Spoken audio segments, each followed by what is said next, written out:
They take classes in blacksmithing and sword fighting and leatherworking and painting glass and pottery and archery and horse riding and all these things.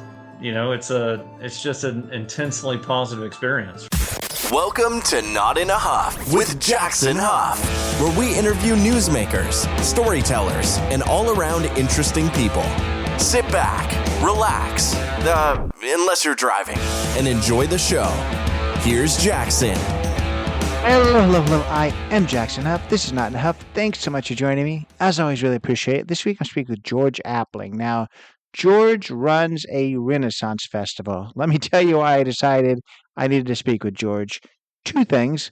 If you've listened to this podcast long enough, you know I've had quite a few performers on, and a lot of those performers seem at some point to work at a Renaissance festival. You know, I had Leah Orleans on, who does whips and contortion and all that kind of stuff, and she's worked at Renaissance festivals. I've had magicians on who have worked at Renaissance festivals. So definitely an interesting world.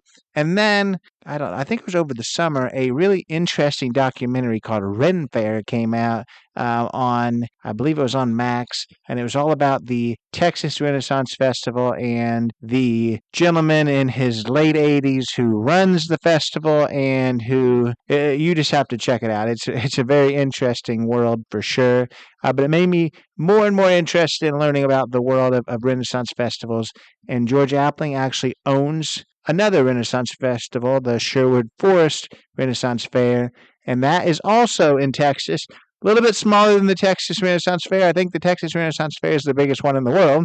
But we're going to talk to George about just what it takes to create a Renaissance festival. Renaissance fairs are, of course, creating a world of whether it's castles and kings and knights and jesters and all that kind of stuff during the Renaissance time. They're reenacting that. He's going to get into kind of what that means. He's going to get into why it's so popular, why there's Renaissance festivals all over the country. He's going to talk about just what it took to create it himself. He's going to talk about the logistics of all of it. He's going to talk about a book that he's recently written to kind of teach people how to, achieve their dreams, and it's an interesting take on what he says. You know, you got to kind of figure out whether you want to pursue your passions now and make money later, make money now and pursue them later, make money while pursuing them, all kinds of different things. I really think you're going to enjoy his his conversation when it comes to that. We're going to get into his Renaissance Festival. We're going to get into the documentary that he wasn't in, but I had to ask him about because it was a wild documentary. Urge you to check that out too. But yeah, you're going to really enjoy this one. Check out his book. We'll talk about that at the end of this podcast as well. If it's your first time listening to this, while you're listening, why don't you go and follow or subscribe if you're listening on Apple or Spotify. Leave a written review on Apple. That helps a ton. Follow along on Facebook and Instagram and TikTok, all those places. Not enough podcasts. But without further ado, here is George Appling. George Appling, how are you?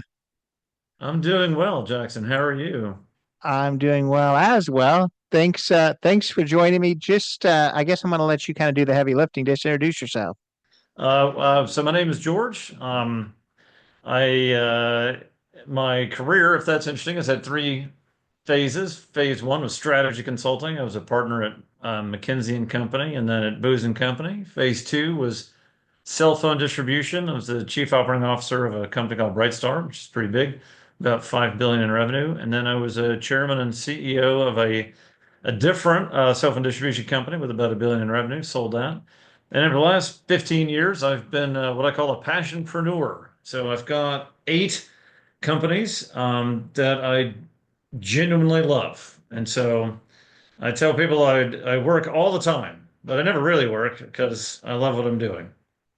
Oh, I love that. And I want to kind of jump right into those passions, because I know that in your book, which we're going to talk about in a little bit, you talk about, finding some of those joys in life. And one of those things for you, and the thing that kind of piqued my interest when I saw it was something you did, was, Renaissance fairs and medieval things. And the reason for that is I've talked to a lot of people, performers in the past, that have been on America's Got Talent and all this stuff. And it seems like whether it's magicians, whether it was contortionists, all this kind of stuff, like they do a lot of Renaissance fairs. And it's always interesting just to kind of hear a little bit about that world.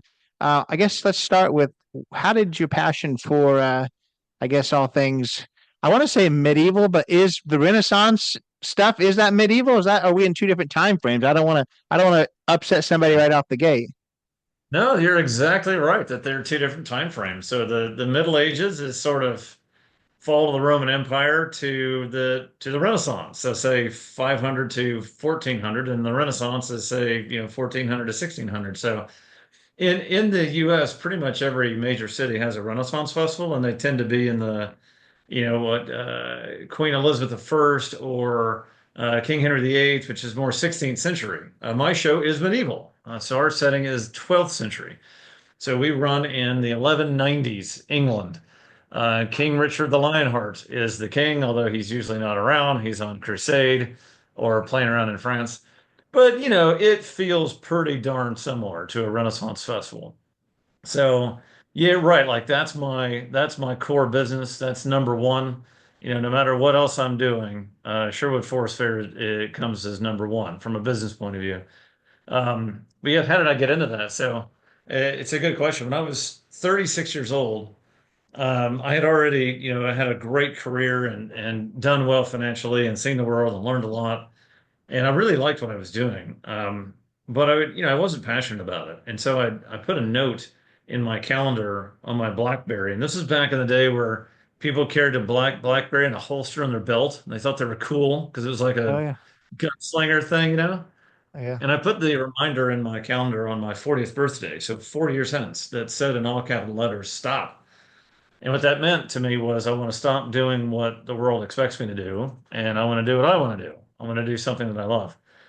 And I didn't know what that meant, but I gave myself 4 years to figure it out. Well, it was only 1 year later when a friend of mine told me that the Texas Renaissance Festival was for sale. And that's the big one. Like they're all over the country, but it's the Super Bowl. It's outside of Houston, bigger than all the others by a long shot.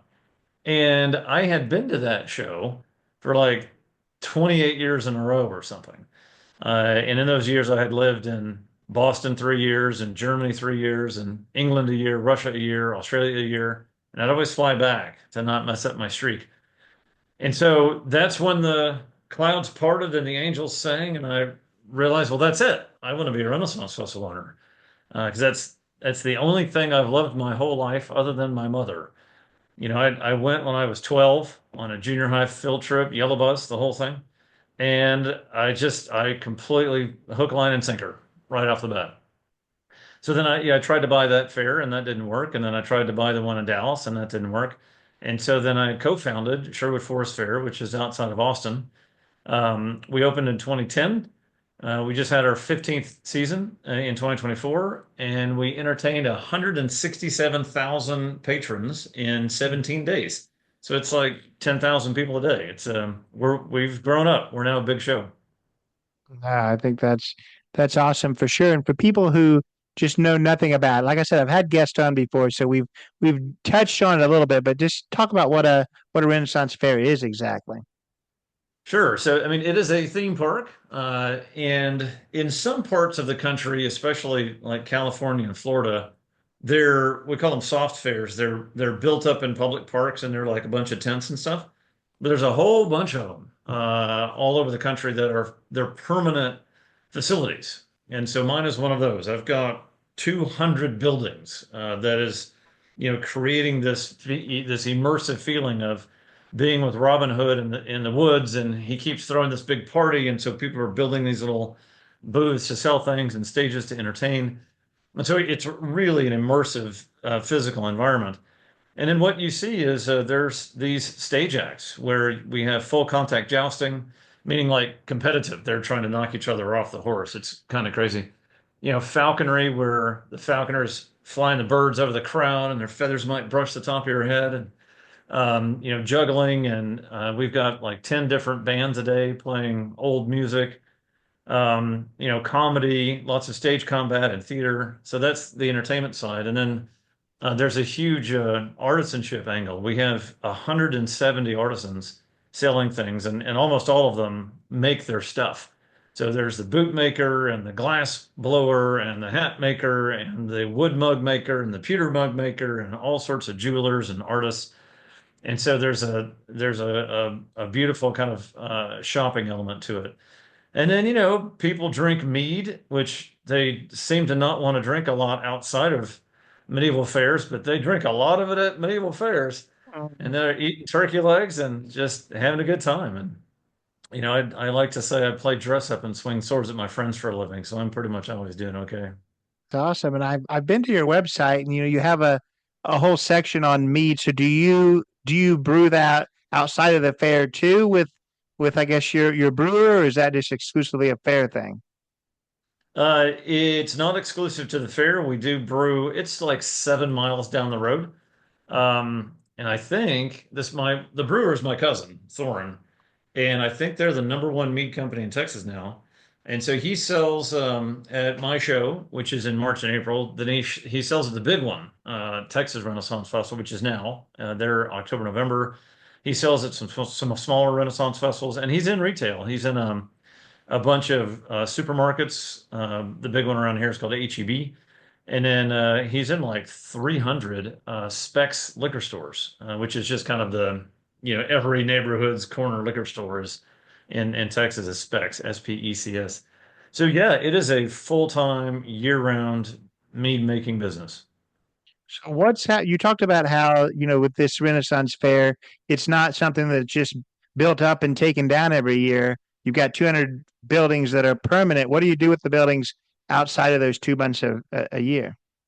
That is a question I spent a lot of time on in 2010. And I'll tell you where we landed. In 2011, we launched a Celtic music festival.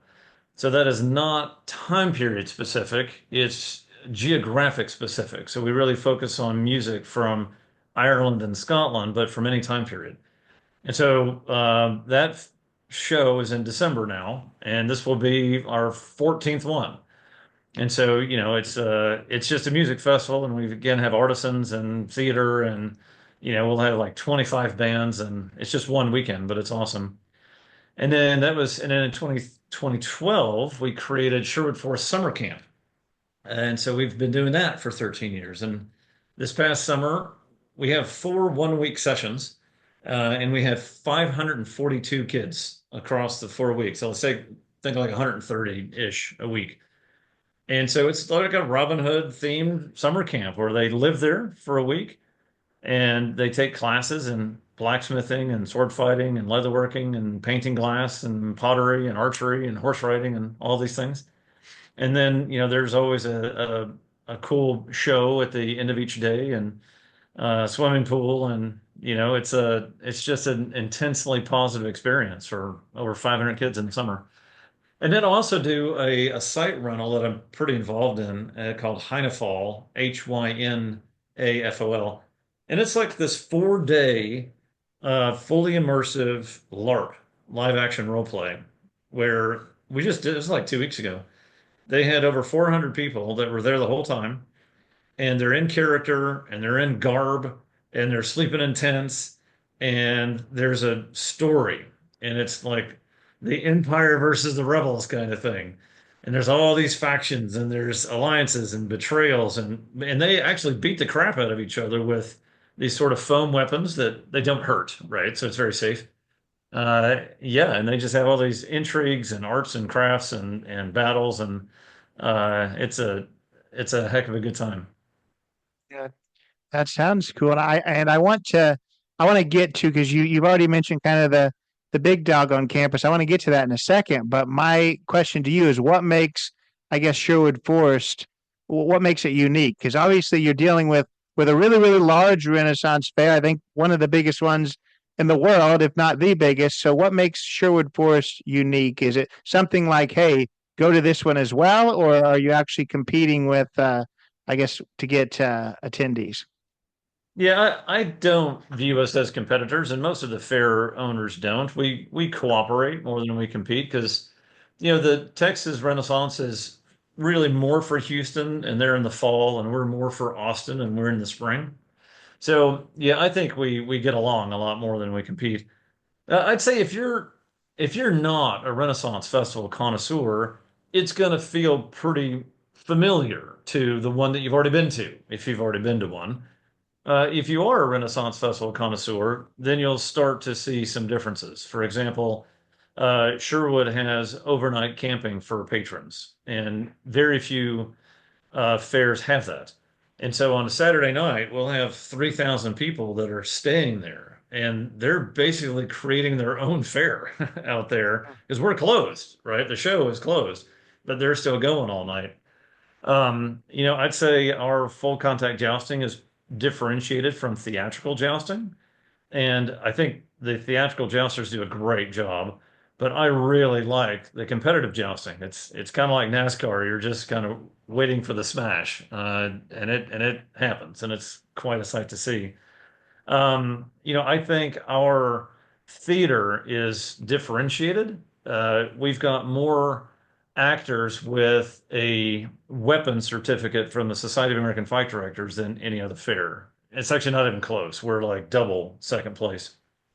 So we take stage combat very, very seriously, and that's kind of fun to watch. We also do a show on the theater side called the Castle Siege, where we siege a castle. And I mean, there's like 50, 60 actors in this show, and we might have flaming arrows, we might have war horses, we might have battering rams, we might have a fireball coming out of the Barbican. It's a big, ambitious theater show, and we've done that now for 10 years.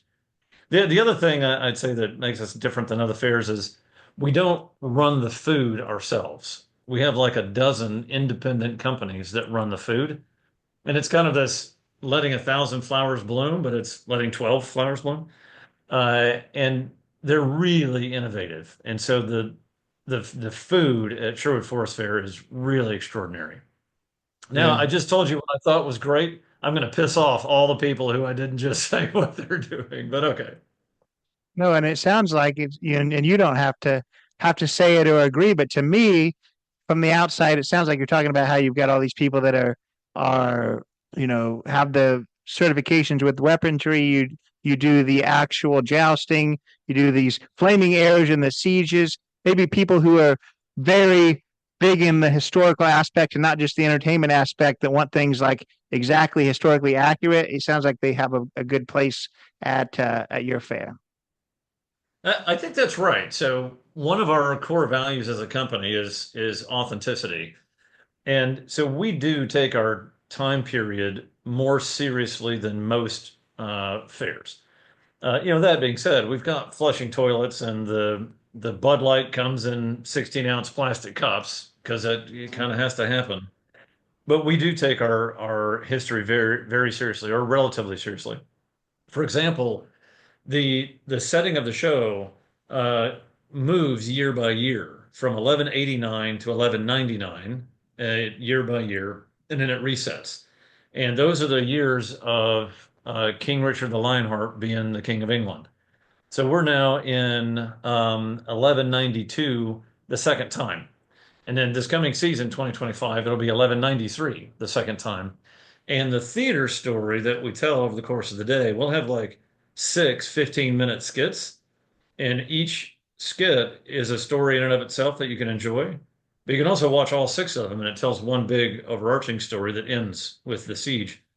Um, Major elements of that storyline are rooted in the year of the setting. So major elements of the storyline next year, 1193, will be around King Richard is held captive by the Holy Roman Emperor in Germany, and his mother, Queen Eleanor, is trying to raise 150,000 silver pieces to pay his ransom. And so that topic has engulfed the kingdom. And so that's what our theater troupe, which is 200 strong, that's the story we're telling. No, that's really awesome. You talked about how King Richard the Lionheart is away on crusades most of the time during your festival. So what's your role in it? Obviously, it would be easy for you to be the king. What do you do while you're there? So yeah, I mean, there's a big difference between what I do when I'm there and when I'm not there. Yeah. So when I'm there, I'm the co-captain of the dance troupe. We have a courtly dancing crew. I am the co-deputy fight director, so I'm deep in the stage combat. I don't know what you can see behind me, that all those certificates are stage Mm. combat certifications. I've got all 8 weapons that the Society of American Fight Directors certifies actors in. And then I play a character, and the character changes. I have played King Richard when he was around. I've played the Archbishop of York. I've played George of Green, a merry man who joins Robin Hood. So I typically play the character who has a reason to get into a fight. I like it. And let's kind of talk about the big one, the Texas Renaissance Fair. And the only reason I want to mention that is just because that's kind of why it piqued my interest. Have you seen the documentary that came out on Max not that long ago, Ren Faire? I did. I watched all 3 episodes. Yeah, I've seen it, and all my friends talk about it a lot. So I know nothing about, I know nothing about very much of it, but you're just down the road. What do you say about the documentary? I whether because I talk to people that's been in documentaries all the time, and some are very factual, some of them are not. If this one's factual, then it's quite the show. That's all I'll say. Yeah, so I would say it is authentic. So I know all those guys, right? I know King George and Jeff Baldwin and Louis. And yeah, none of those guys are people who are going to let words be put into their mouths.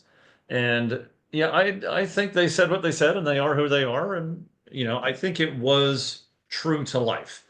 Um, so that's what, I think people ask me that, do I think this is make believe or do I think this is authentic? I think it was authentic, and I know all those guys. That in the criticism that I hear, which I get, is it wasn't really about the fair. It was just about the kind of ownership transition and the Game of Thrones aspect. And I found it entertaining, but I'm a connoisseur of this kind of stuff. Of course, I found it entertaining. And a lot of people in the business kind of wish there was more of a show about the show, because the show's awesome. Like these guys, they entertain 500,000 people in 17 days, right? They're really on to something. And this is their 50th year. And last Saturday, they had 50,000 people in one day.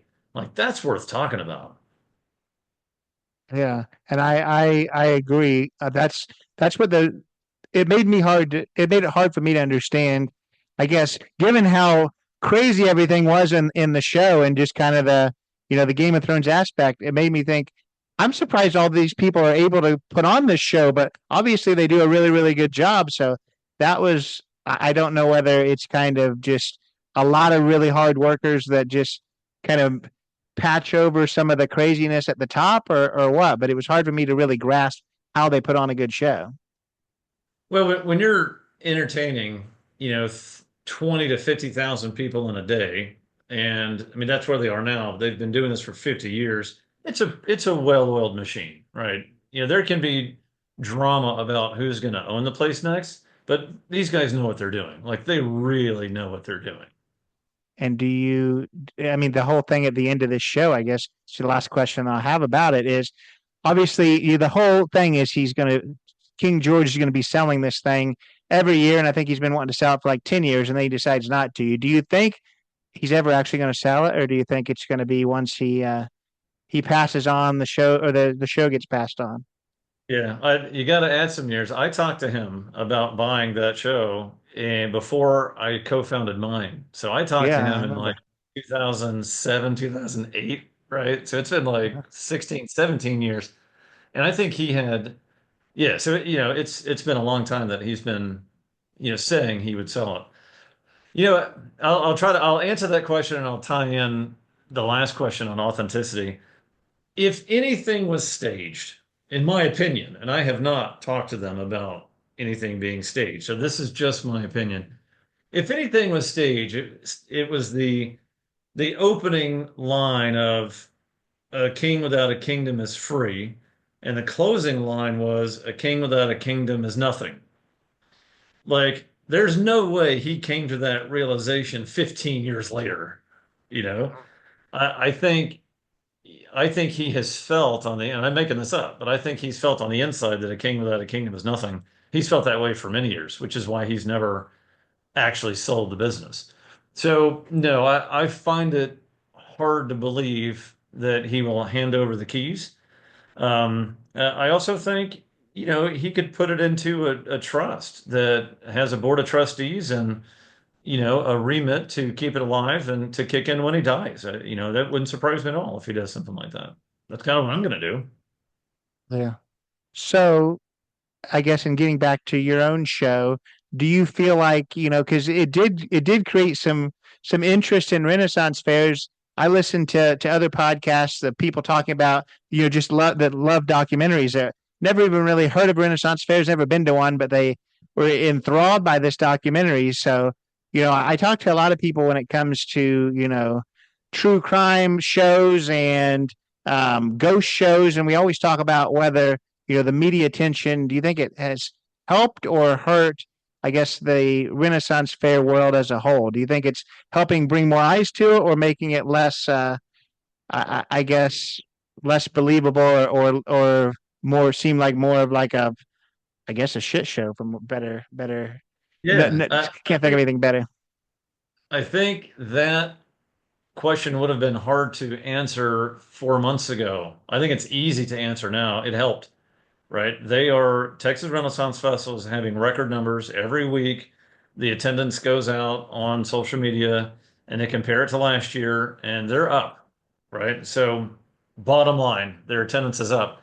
The other thing I'm noticing is next door is the Louisiana Renaissance Festival, which has also been around like 25 years. And I think last weekend and this coming weekend when I'm going, they've sold out. Like they've stopped selling tickets and posted everywhere, "Hey guys, we're sold out." And I think that happened in Bristol, which is the Chicago Milwaukee show. So I think Renaissance festivals are having a very good year. I had a record year, although that was before the documentary. So I think there's no way it hurt because they're knocking down record numbers. That's good to hear. As long as it transcends just them, and it sounds like it is. So I'm glad to hear that for sure.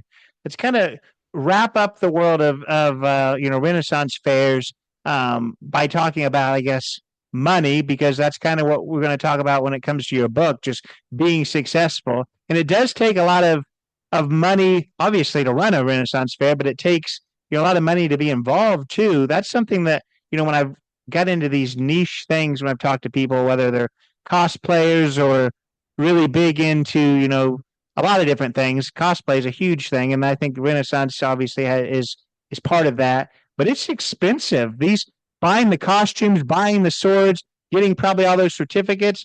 There's a lot of money there for sure. Talk a little bit about that. Well, it depends on the point of view you're coming from. Is it, like from there's an owner's point of view, there's stage act's point of view, there's artisan's point of view, and there's the patron's point of view. It sounds like, buying garb and swords, it's the patron's point of view. And the truth is you can spend as little or as much as you want when you go to the fair. So the ticket, which is often like, $30, say, you get in, and all of the stage acts are free, or there's no incremental cost. You can watch the joust, you can watch the falconer and the washing well wenches and all these guys, and you don't have to tip them. You can if you want, and they might ask you for tips. They often do, but you don't have to. So you can, and these shows like mine, I've got like 40 or 50 different stage acts every day. And so you can spend the whole day watching stage acts and not spend any money. You can bring in a bottle of water and refill it from the sink. So you can get away with, and you don't have to dress up. I think that's important. Like, when I've got 10,000 people there, half of them are in blue jeans and t-shirts, and it's great. Like everything's cool. So you can spend as little as you want. You could buy an angel sword for $5,000, and you can buy, a leather armor for $1,000, and there's plenty of $1,000 pair of boots out there. And you can tip everybody, and you can get the glass blower to make something custom in your colors, and you can spend as much as you want. So it's really up to you. And I think that's one of the nice things about it is it's very easy to get away with the Renaissance Festival being cheaper than SeaWorld or Six Flags or Schlitterbahn or something like that. If you're on a budget, you can make it work. Yeah. Yeah, and that just brought up a question I didn't even have written down, but you're talking about being able to buy these expensive swords and people bringing their own garb. How do you uh, I mean, how do you deal with that? I mean, obviously when it's not your it's not your hired actors doing it and you got all these people with weapons that could hurt somebody, how do you keep things safe? Everyone's drinking all this mead and Bud Light. That could pose problems.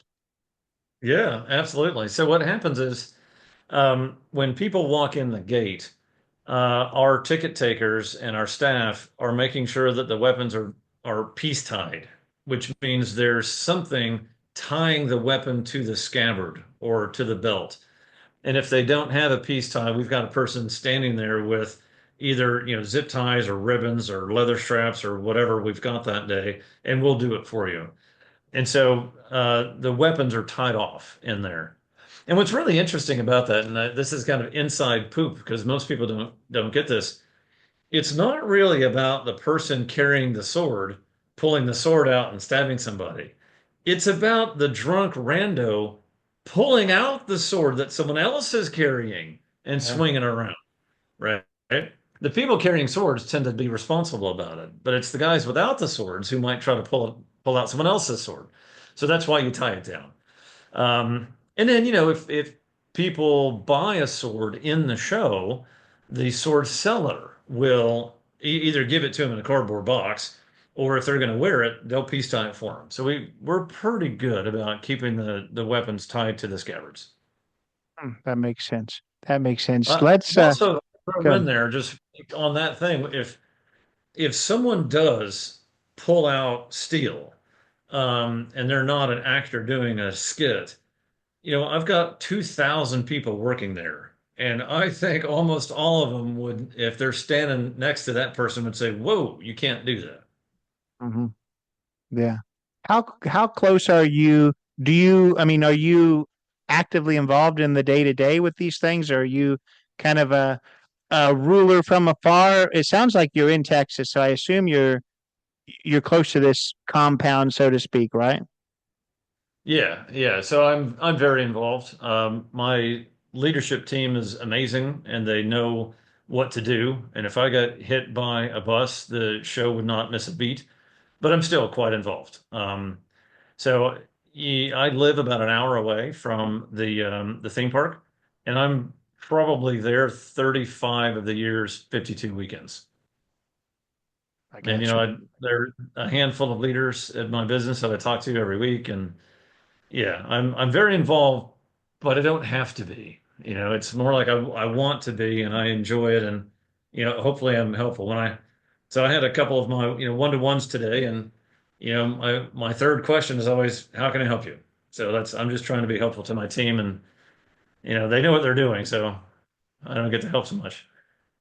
Yeah, that's a good thing for sure. Let's now talk about, we talked a lot about your passion here, but you're really passionate about helping other people too, part of your book. So talk a little bit more about passions, and then I think you've even like created 5 pathways, right? That's what your book is all about. So talk about those 5 pathways. Yeah, so the book, which did hit number one on Amazon, I'm super happy about that. The Congratulations. book thank you, is a framework whereby the reader can choose the relationship between their passion and their work. And what I think is cool about that and what's resonating is I'm not saying what most books say, which is, I did this, you should do this too. It's really more of a framework, and it's like you answer these questions and do these exercises, and then it falls out which of the 5 paths makes sense for you. And so it's kind of custom. And it's also, I think it's too easy to say your work and your passion should be the same thing now, right? That's probably not the right answer for most young people. And so the 5 pathways are passion now, and of course that is the right answer for some people. There's independent, which means your passion and your work don't have anything to do with each other, and that's okay. And it may be that your work funds your passion on weekends or something. That's okay. So the passion now path tends to be for people who know what their passion is, they know how to make money from it, and their expectations for financial success are low, right? The independent path, tends to be for people who they may know what their passion is, but they don't think they can monetize it. So they have a job that they like, and it funds their passion on the side. The experiment path is typically for people who don't know what their passion is, and it's kind of hopping around and trying things out. You could try different um, geographies or different industry sectors, or government versus nonprofit versus business or academia. So there's the experiment path. There's the money path, and we all know people on that where they just want to they have to get rich. Nothing else matters. They have to get rich. And I try very hard not to say that that's the wrong path. There's a certain, you know, background and personality type where that's the right thing to do. And then there's the balance path, and that's the last one. And that's what I did, which is you know what your passion is, or you know that you want to spend your work time on your passion, but you really need to build wealth and capabilities and reputation and network first so that your probability of success is higher. So it becomes lower risk. And so that's what I did. I kind of worked in the what I call the real world for 20 years. And then I had the money and the skills to have a higher probability of success, bringing my passion and my work life together. So that's what the book's about. Yeah, and it's going well. I'm having fun with it. So what's your why? What made you decide to write a book like this? Because it is unique because I think a lot of people write these books and it is exactly what you said. This is what I did. This is how you should do it, or kind of explaining why one way is better than others. There's not a lot that of books out there that give you all the different paths and kind of let you have a choose your own adventure. Yeah, it's because I've been thinking about this question, what's the relationship between my passion and my work for, 30 years. And I've been taking little notes on my phone, I guess, for the years that I've had a phone in that time frame. Uh, because it's kind of been an obsession of mine. That's part one. Part two is everything out there was I did this, so you should do it too, which I just thought was bullshit. Like, assuming everybody's the same is just wrong. And then once that in the third part of there's this framework that I've loved for a long time. It's called ikigai. It's a Japanese word meaning reason for being, and it's on my desk back here. And it's four circles. The circles are what are you good at? What can you get paid for? What does the world need? And what do you love? And if you can spend your time in the middle where all four are true, that's your reason for being. And I loved this idea for years and years and years, but it never worked tactically. It didn't give me an answer. It didn't give me a choice to make and next steps to take. And so then, the light bulb went off at some point where I took the four Ikigai circles and synthesized them into one question, which is, can I monetize a passion? And then I came up with another question, which is, what is my need for financial security? And that became the core of my framework. And at that point, I thought, okay, this is useful. And so that's why I wrote the book, because I thought it was useful. So what's the book like look like when it comes to the structure of it? Because obviously when people tell you this is what I did, this is what you should do, that's very rarely really that helpful. But what it does do is go into some pretty intense depth on exactly what they're doing. So given that you're covering all five, how do you balance that, making sure that people kind of understand all five? Because just knowing that all these options are out there doesn't do them much good if they don't really know how to actually act on it. Yeah, the structure of my book's really easy to explain. So it's only about 250 pages or 4 hours of listening time. I think the Audible version comes out in a couple of weeks. But I've got a chapter on each of the Ikigai circles, which is what are you good at? What does the world need? What can you get paid for? And what do you love? And that's just to get the juices flowing, right? To think about these things holistically. Then I introduce my framework, which is can you monetize a passion and what's my need for financial security? And there's you kind of four answers to one question and three answers to another, and that outputs one of the five paths. And then I've got a chapter on each of the paths. And the cool thing about the chapter on each path is it's not just describing it, it's laying out a work plan, right? If this is your path, here are the five things you need to do first, and then here are the things you need to think about after those five things are done. And so it's very tactical in the sense that I want people to read the book and have a very tactical game plan of things they're going to go do. I like that. And this is probably I guess, most cutting question that I have. And I ask this anytime I have people on that kind of are in the, you know, quote unquote self help type area of helping other people, achieve success. And it just to kind of, I guess, create some, you know, why people want to listen to you. And, there's people that are listening that think, oh, that's all this sounds great. But I wasn't the CFO, or I wasn't somebody in the executive suite with a $5 billion company.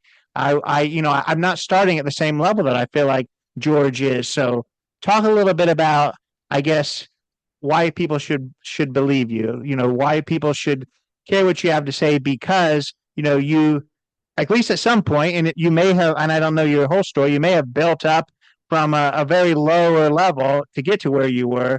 But those who are right now, at a dead end job, working in, you know, entry level at a factory, so to speak, and just like I am not in that level where I can even feel like I have the luxury of trying to figure this out. I'm just trying to pay the bills. Yeah, yeah, it's a fair question. So the first thing I'd say is the book is not about me. The book is a framework that allows each reader to come up with an answer. And so the answer isn't to go for everyone to go be the CEO of a $1 billion company. That's not the answer for everybody. That's, the answer for very few people. So it's not about me and my path. It's about you and your path. That's the first thing.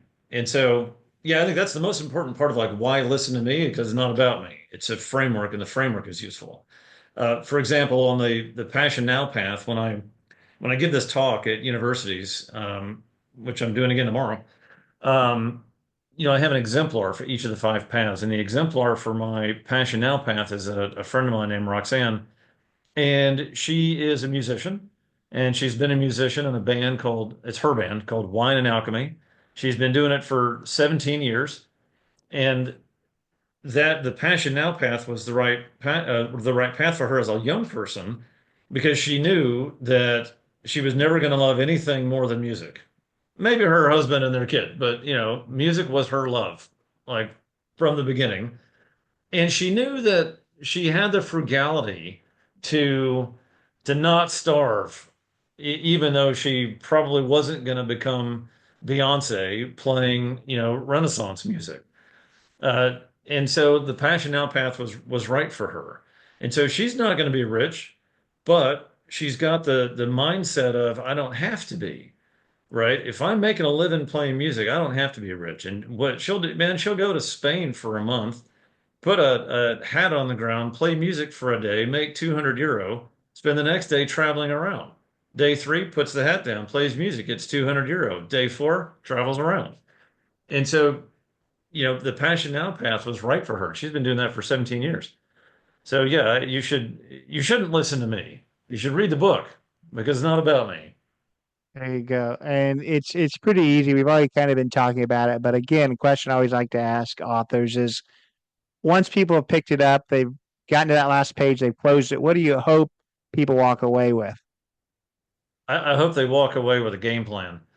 I designed the book to be read with a pen in hand. There's a lot of spaces where you can write things down. Well, I want them to walk away with, here are the 5 things that I'm going to do in the next 2 years. And I guess even a little bit before that is I want them to choose their path. And the beautiful thing is, even if the independent path is where you land, so you're the factory worker who's making ends meet, and you can't think of a passion to monetize, um, but you know what you like to do in the weekends, and so your lot in life or where you are is, you're working in the factory, and that's paying the bills to enjoy your life on your spare time. I think if you land on that through an intellectual exercise and you make that decision, and like, this is my decision. I'm going to work in this fucking factory because I like to smoke pot and play video games on Saturday. That's what I'm doing. It's very empowering for you to make that choice. And so that's what I want is I think people will be more fulfilled if their path is their choice or they get their head around I'm doing this because this is what I'm supposed to be doing or what makes sense for me to do. Yeah, and I really like that you said that, just because that's kind of what I've gathered from our conversation, is that unlike a lot of books, it isn't, you've got that one path that, all about cash, but it's not necessarily just a get rich quick scheme of this is what you need to do. It's more helping you be comfortable in whatever decision you make. So I thought that was really, really powerful for sure. I like that a lot. That's exactly it. If you make the decision, you're going to be more joyful, productive, and content because it's your Yeah. call. Yeah. So given it's not just your story on how you were successful, that would have been maybe easier to write, but you had to go be, very um, you know, considerate of other ideas, and then also tie them in even if they weren't your pathways. What was the hardest part of writing the book? The hardest part of writing the book is my publisher went bankrupt right as I was finishing it, and that sucked. I added a year to the whole thing and a bunch of extra costs as I had to switch publishers and I had to pay for some things I'd already paid for. So that was definitely the hardest part. Um, yeah, other than that, no, it wasn't difficult because once I had the framework, and the framework is a 4 by 3 matrix that each square, 12 squares, has one or two of the 5 pathways in it. Once I had that, it was like, okay, I know where I'm going. I can talk about the 4 Ikigai circles. I can introduce the framework. I can talk about the 5 paths. Right now, it's easy.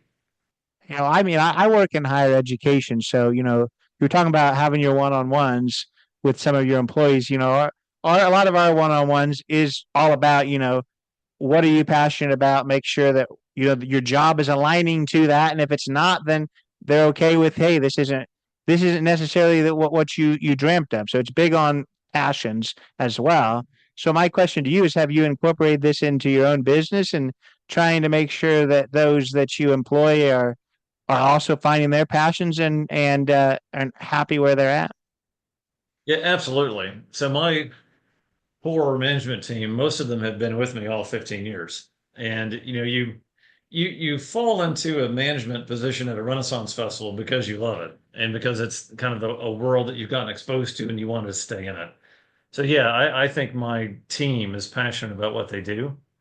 That being said, I want to comment on this notion of like in higher ed, constantly asking people what they're passionate about. I think it's misleading. And there's something wrong in the world. So I've got a 17, not 17, that's 6 months from now. I have a 16-year-old daughter. She's a junior in high school. Um, and so I'm talking to like college admissions experts on, how to tell her story. And they all say the same thing is that what admissions councils want to see is that you know what your passion is, you want to get a career in that passion when you graduate college, and you're already taking steps toward it now at 16. I think that's absurd to expect out of a 16-year-old. And also, you know, passion now seems to be what colleges are pushing. That's not right. That's not the right answer for everybody. That's one of 5 answers. And, hopefully I'm running around talking to various colleges and it's really resonating.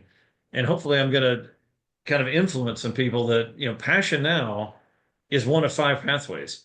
Now, the good thing is the balanced path ends with combining work with passion. But that's, for people who they need some capabilities and they need some capital to have a better probability of success. Experiment path for you don't know what your passion is. Stop beating me over the head about what's my passion. Let me go into the world and play around and figure it out. Even on the money path, you know, sometimes you get to the enough is enough point and you're like, okay, well, I made a bunch of money now. I'm gonna go give back and I'm gonna do something that I'm passionate about. And then the independent path, the definition of the path is that your work and your passion are unrelated. But a lot of those people, when they get to retirement, they might spend 30 years kind of giving back, and they typically pick an area to give back that they're passionate about.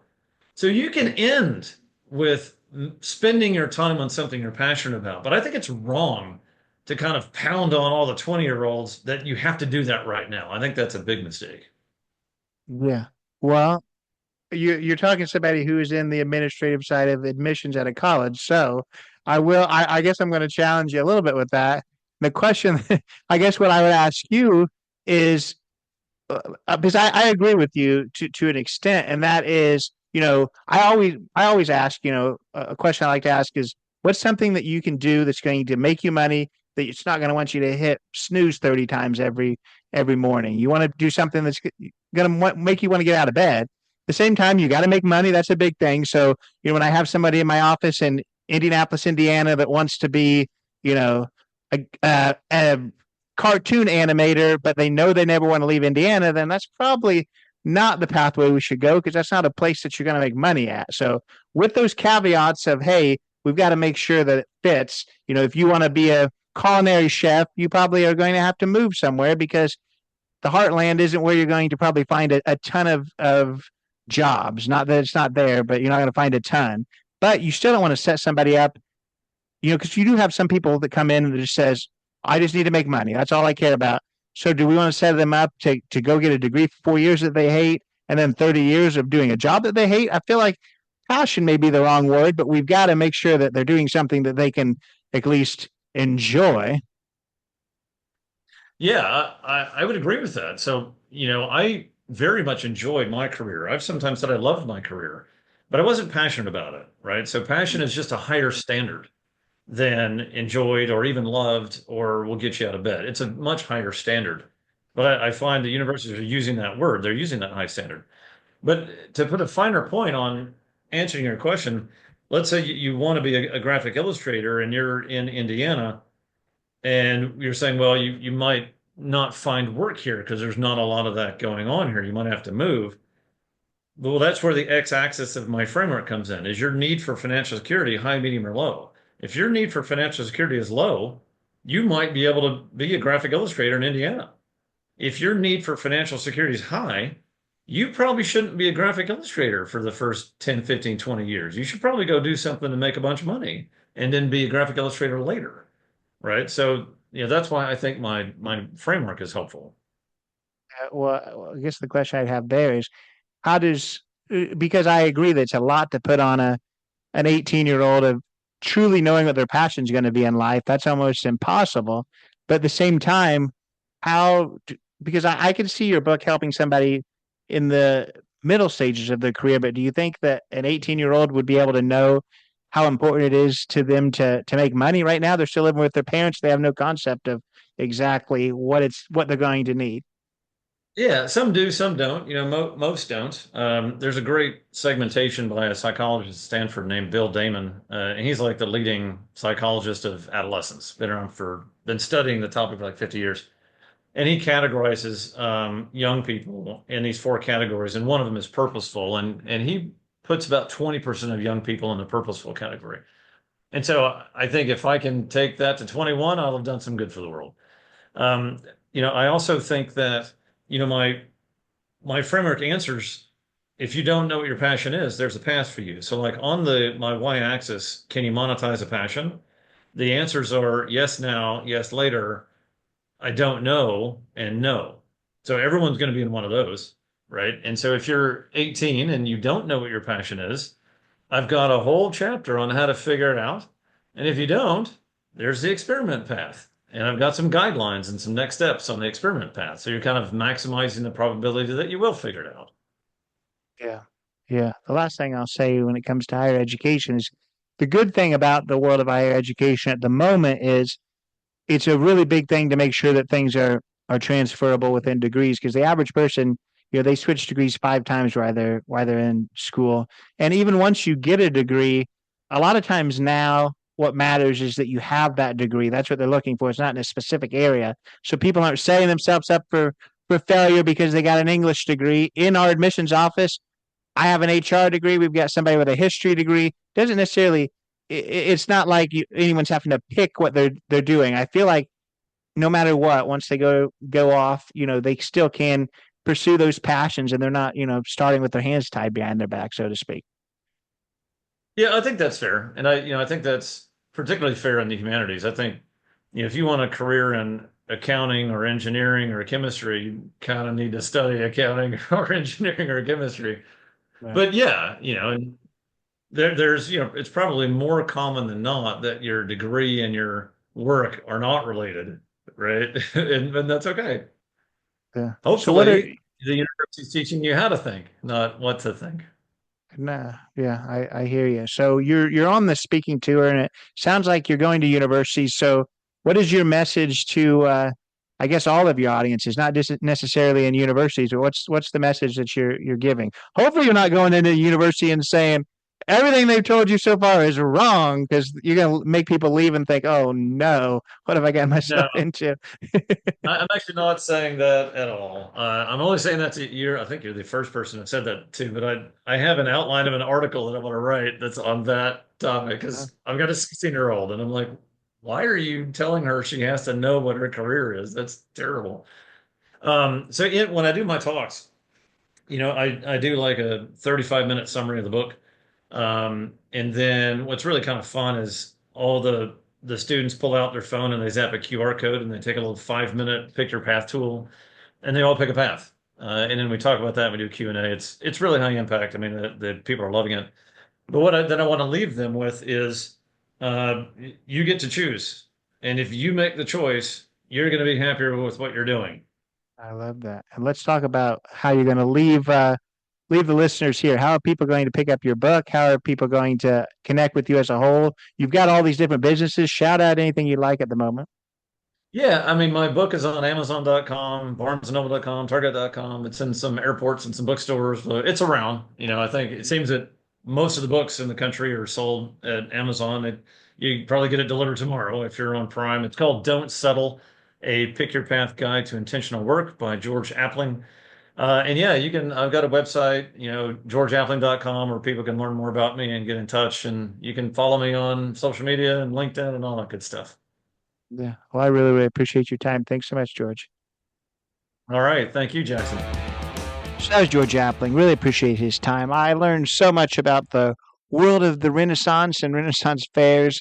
I think a ton of people are like me that kind of lump that into the medieval world, and I think that there's several years in between. So I appreciate George talking about that, just about how serious that world is, and people getting certifications and sword handling and falconry and all that kind of stuff. I appreciate him kind of talking about that documentary that I had seen. Of course, he doesn't have anything to do with it, but he does know the actors, so to speak. So that was kind of enlightening for sure. Yeah, I urge you to check out his book too. We went into detail there. The book is called "Don't Settle: A Pick Your Path Guide to Exceptional Work." I think the things he has to say is really interesting. There's a lot of people that kind of pick one path to get rich and stuff like that. And he said that, that's not necessarily always the case. You don't have to do that. You just got to find a passion and figure out when you're going to pursue it. And hopefully, maybe you can find a way to do it all, at least at some point in your life, whether it's at the same time or not, that's up to you. But yeah, I urge you to check out his book. All of the links to his information, his website, his book, the festival, that'll all be in the show notes. The festival, it'll be happening again in 2025. So go down to Texas, check it out. But yeah, I really, really appreciate you being here. I appreciate George for being here. If this is your first time listening, please go follow along on Instagram, on Spotify, on TikTok, on Apple Podcasts, all those places. On Instagram and on TikTok, it's Not Enough Podcast. On Facebook, it's Not Enough with Jackson Huff. Spotify and Apple, of course, go subscribe and follow whichever one for each. Leave that 5-star rating. That helps a lot. Leave a written review on Apple. It helps even more. But we'll see you next week. Take it away, Chris. This has been Not in a Huff with Jackson Huff. Thank you for listening. Be sure to join us next time, where we will interview another amazing guest who is sure to make you laugh or make you think. Or, hey, maybe even both. But until then, keep being awesome.